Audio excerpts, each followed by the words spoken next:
जय हिंद साथियों, मैं अपने इस वीडियो में आपका पुनः स्वागत करता हूं। दोस्तों, आज के इस वीडियो में हम बात करेंगे ऊष्मा तथा ताप, ये दोनों क्या चीज़ हैं, इन दोनों के बीच रिलेशनशिप को भी डिस्कस करेंगे। साथ ही साथ ऊष्मा की परिभाषा, ताप की परिभाषा और तापमापी किसे कहते हैं, ताप के विभिन्न पैमाने क्या होते हैं, यानी टेम्परेचर किस में नापा जाता है। तो आज की इस वीडियो में सारा कुछ हम लोग डिस्कस करने वाले हैं। तो आइए शुरू करते हैं। कुछ पहले बेसिक पॉइंट से स्टार्ट करते हैं। देखिए, होता क्या है कि दैनिक जीवन में हम जब किसी गर्म चाय के प्याले को स्पर्श करते हैं तो हमें गर्माहट का अनुभव होता है, हॉटनेस का अनुभव होता है। तथा जब हम किसी बर्फ़ से भरे पात्र, पात्र का मतलब यहाँ पे बर्तन से है, मान लीजिए कोई बर्तन है उसमें बर्फ़ भरा हुआ है, तो बर्फ़ से भरे पात्र को स्पर्श करते हैं तो हमें ठंडक अर्थात कोल्डनेस का हमको अनुभव होता है। तो हम ये कह सकते हैं कि किसी वस्तु का गर्म अथवा ठंडा होना उसमें निहित ऊष्मा पर निर्भर करता है। यानी ये अगर मान लीजिए कोई वस्तु गर्म या ठंडा हमको बता रही है तो वो उसके अंदर एनर्जी अर्थात ऊष्मा पर डिपेंड करती है। अगर उसमें ऊष्मा की मात्रा ज़्यादा होती तो हम कहेंगे कि वो पदार्थ हीट है। अगर हम मान लीजिए किसी पदार्थ में अगर ऊष्मा की मात्रा कम है तो हम कहेंगे वह पदार्थ क्या है, कोल्ड है। तो यानी कह सकते हैं जो अपने दैनिक जीवन में जब हम लोग किसी भी पदार्थ का ठंडे तथा गर्म का अनुभव करते हैं वो उसके अंदर उपस्थित ऊष्मा के कारण हम लोग निर्भर होता है, उसी की वजह से हम लोग अनुभव करते हैं। तो ये कुछ बेसिक बात हुई। अब आते हैं, समझते हैं कि ऊष्मा आखिर है क्या चीज़। तो ऊष्मा ऊर्जा का ही एक रूप है, जिसके कारण हम ये कह सकते हैं कि ऊष्मा ऊर्जा का एक रूप है जिसका स्थानांतरण दो पदार्थों के बीच तापांतर के कारण एक पदार्थ से दूसरे पदार्थ में होता है। अर्थात कह सकते हैं कि जो ऊष्मा है वो एक ऊर्जा ही है, और ये जो ऊष्मा ऊर्जा है, और ये होता क्या है कि दो वस्तुओं के बीच इसका स्थानांतरण होता है और दो वस्तुओं के तापांतर के कारण होता है। तापांतरण का मतलब होता है कि ताप में अंतर के कारण होता है। जैसे मान लीजिए कि हमारे पास एक वस्तु है 50 डिग्री सेंटीग्रेड की और एक वस्तु है 20 डिग्री सेंटीग्रेड की। अगर दोनों को हम लोग क्या करते हैं, टच मिला देते हैं, संपर्क मिला देते हैं, तो उनके अंदर जो ऊष्मा है, यानी जो 50 डिग्री सेंटीग्रेड की वस्तु है उसमें ज़्यादा ऊष्मा है और जो 20 सेंटीग्रेड की वस्तु है उसमें कम ऊष्मा है। तो जब एक दूसरे के कांटेक्ट में आते हैं तो जिसमें ज़्यादा ऊष्मा है वह क्या होने लगती है, कम ऊष्मा वाले की ओर प्रवाहित होने लगती है। तो हम ये कह सकते हैं कि ऊष्मा ऊर्जा का ही एक रूप है जिसका स्थानांतरण दो पदार्थों के बीच तापांतर के कारण होता है, अर्थात ताप में अंतर के कारण होता है। एक परिभाषा ऊष्मा की हम और दे सकते हैं कि किन्हीं दो वस्तुओं के बीच उनके तापांतर के कारण स्थानांतरित होने वाली ऊर्जा को ही हम ऊष्मा कहते हैं। तो कोई दो पदार्थ ले लीजिए, उनके बीच अगर तापांतर है तो ताप में अंतर के कारण ऊर्जा में जो स्थानांतरण होता है उसी ऊर्जा को हम लोग ऊष्मा कहते हैं। उम्मीद करूंगा दोस्तों ऊष्मा की परिभाषा आपको समझ में आ गई होगी। अब बात करते हैं कि ऊष्मा का व्यवहारिक मात्रक क्या होता है। तो नॉर्मली हम लोग ऊष्मा का जो व्यवहारिक मात्रक होता है वो हम कैलोरी बोलते हैं, लेकिन अगर बात करें ऊष्मा का जो यसाई मात्रक है तो ऊष्मा का यसाई मात्रक जूल होता है। अगर बात करें कि एक कैलोरी में कितने जूल होता है, हालांकि ऊष्मा का मात्रक कैलोरी भी होता है और जूल भी होता है। अगर बात किया जाए कि एक कैलोरी में कितने जूल, तो एक कैलोरी में होता है 4.186 जूल। उसी तरह बात किया जाए कि एक किलो कैलोरी में कितने जूल, तो एक किलो कैलोरी में क्या होता है कि 4.186 × 10⁻³ जूल होता है। कुछ किताबों में क्या होता है कि ये कहा जाता है कि एक कैलोरी में 4.18 ही होता है। हालांकि ये वो भी ठीक है, और ये मैंने थोड़ा सा और भी एग्जैक्ट वैल्यू लिखने का प्रयास किया है। तो 4.18 भी आप बोल सकते हैं और 4.186 भी बोल सकते हैं। अब बात करते हैं ताप किसे कहते हैं, टेम्परेचर। देखिए, ताप क्या चीज़ है।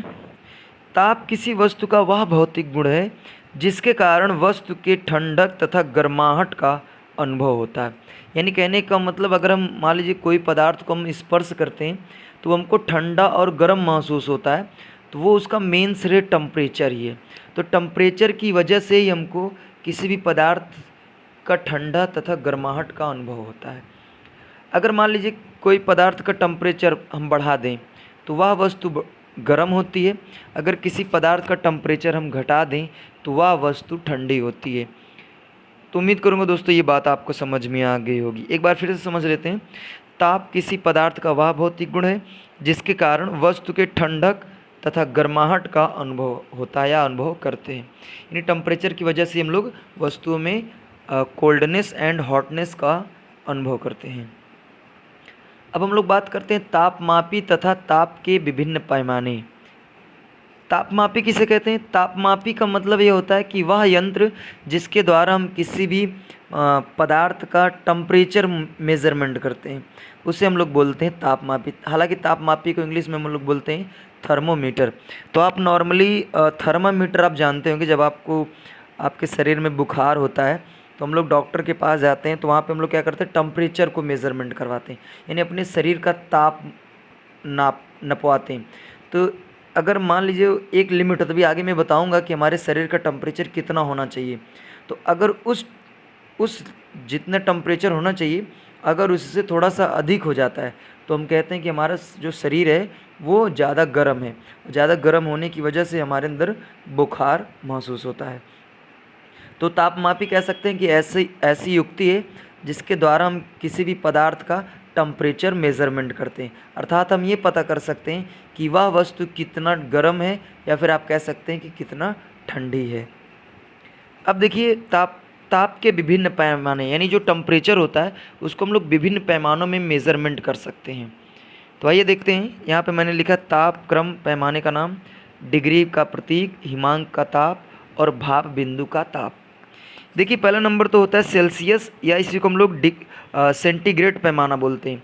इसको बेसिकली हम लोग इस तरीके से प्रतीक है इसी रूप में रिप्रेजेंट करते हैं। और अगर मान लीजिए कोई पदार्थ है, अगर वो हिमांक का मतलब होता है अगर वो बर्फ़ बन रहा है, तो अगर उसको हम सेल्सियस या सेंटीग्रेड में अगर देखते हैं तो 0 डिग्री सेल्सियस में वो क्या होता है, बर्फ़ बन जाता है। और वो 100 डिग्री सेल्सियस पे वो भाप बनाना शुरू कर देता है, अर्थात हम कह सकते हैं कि वो 100 डिग्री सेल्सियस पे उबलना शुरू कर देता है। उसी तरह अगर हम मान लीजिए ताप के और भी पैमाने, जैसे परम को हम लोग बोलते हैं बेसिकली केल्विन, और केल्विन को हम लोग सिंबल में के से रिप्रेजेंट करते हैं। अगर बात किया जाए कोई पदार्थ अगर वो केल्विन में अगर बर्फ़ बन रही है तो कितने केल्विन में वो बर्फ़ बन जाएगी, तो वो 273 भी आप बोल सकते हैं, या फिर आप एग्जैक्ट बोलना चाहें तो 273.15 केल्विन आप बोल सकते हैं। अगर मान लीजिए अगर ये देखा जाए कि केल्विन में कितने डिग्री यानी कितने टेम्परेचर पे वो भाप बनाएगी या फिर उबलेगी, तो वो 373.15 केल्विन में वो भाप बनाना शुरू कर देगी और उबलना शुरू कर देगी। उसी तरह होता है एक पैमाना होता है फ़ारेनहाइट। हम लोग डॉक्टर के पास जाते हैं जो बुखार नपवाते हैं, तो वो डॉक्टर फ़ारेनहाइट में हमारा बुखार नापते हैं। तो फ़ारेनहाइट की बात करते हैं तो उसका प्रतीक ये होता है। और नॉर्मली अगर बात करें कि कोई पदार्थ बर्फ़ बनता है तो वो 32 डिग्री फ़ारेनहाइट पे बर्फ़ बनता है। और अगर बात किया जाए कि भाप कितने फ़ारेनहाइट पे बनता है तो 212 डिग्री फ़ारेनहाइट पे भाप बनता है। एक पैमाना और होता है, हालांकि हम लोग 3 ही पैमाने को जानते हैं, सेल्सियस और केल्विन और फ़ारेनहाइट।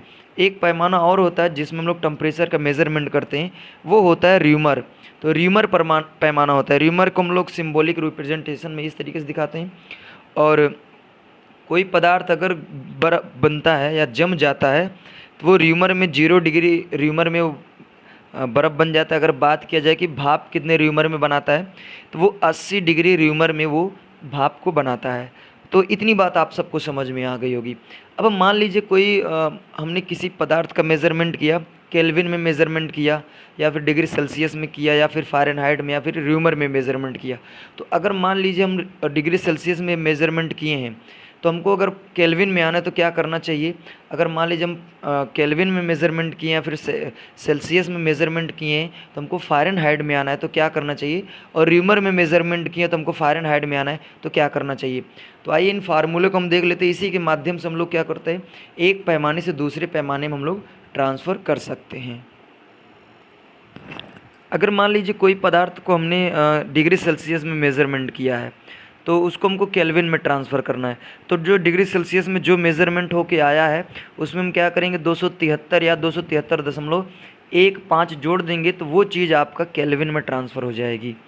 उसी तरह मान लीजिए अगर कोई चीज़ हमने मेज़रमेंट किया है डिग्री सेल्सियस में, हमको क्या करना, फ़ारेनहाइट में आना है। तो हम लोग क्या करेंगे, इस फार्मूले का यूज करेंगे।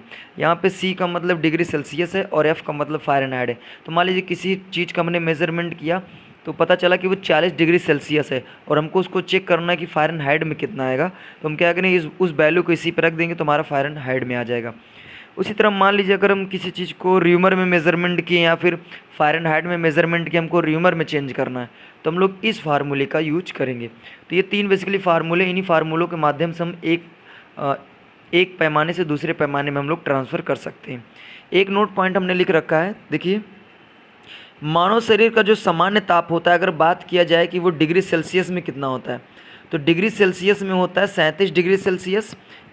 और अगर बात किया जाए कि फ़ारेनहाइट में कितना होता है, तो वो होता है 98.4 डिग्री फ़ारेनहाइट। क्योंकि इसको मैंने इसलिए लिखा क्योंकि आगे भविष्य में आप अगर कंपटीशन एग्ज़ाम की तैयारी करते हैं तो वहाँ पे ये क्वेश्चन बनता रहता है कि मानव शरीर का सामान्य ताप डिग्री सेल्सियस में कितना होता है। तो ध्यान देना है 37 डिग्री सेल्सियस। अगर मान लीजिए हमको केल्विन में मेज़रमेंट करना है तो हम क्या करेंगे, 273 में हम 37 जोड़ देंगे तो हमारा केल्विन में आ जाएगा। अब अगर बात की जाए फ़ारेनहाइट में कितना होगा, तो फ़ारेनहाइट में हम लोग 98.4 डिग्री फ़ारेनहाइट बोलते हैं। नॉर्मली हम लोग अभी बताया कि अगर डॉक्टर के पास हम लोग जाते हैं तो अगर बुखार का मेज़रमेंट करता है तो वो फ़ारेनहाइट में ही करता है। तो आप देखते होंगे अगर मान लीजिए हमने टेम्परेचर अपना मेज़रमेंट करवाया तो 98.4 के समथिंग में है फ़ारेनहाइट में, तो हम कहेंगे हमारे पास बुखार नहीं है। लेकिन अगर 98.4 डिग्री फ़ारेनहाइट से अधिक होने लगता है तो हमको तुरंत पता चल जाता है कि हमारा शरीर गर्म है और हमें बुखार हुआ है। तो उम्मीद करूँगा दोस्तों आज के इस वीडियो में हमने बात किया कि ऊष्मा क्या चीज़ है और ताप क्या चीज़ है। ताप के विभिन्न पैमानों को भी हमने देखने का प्रयास किया। इसी तरह दोस्तों मिलेंगे हम लोग आगे अब नेक्स्ट वीडियो में। तब तक के लिए जय हिंद, वंदे मातरम।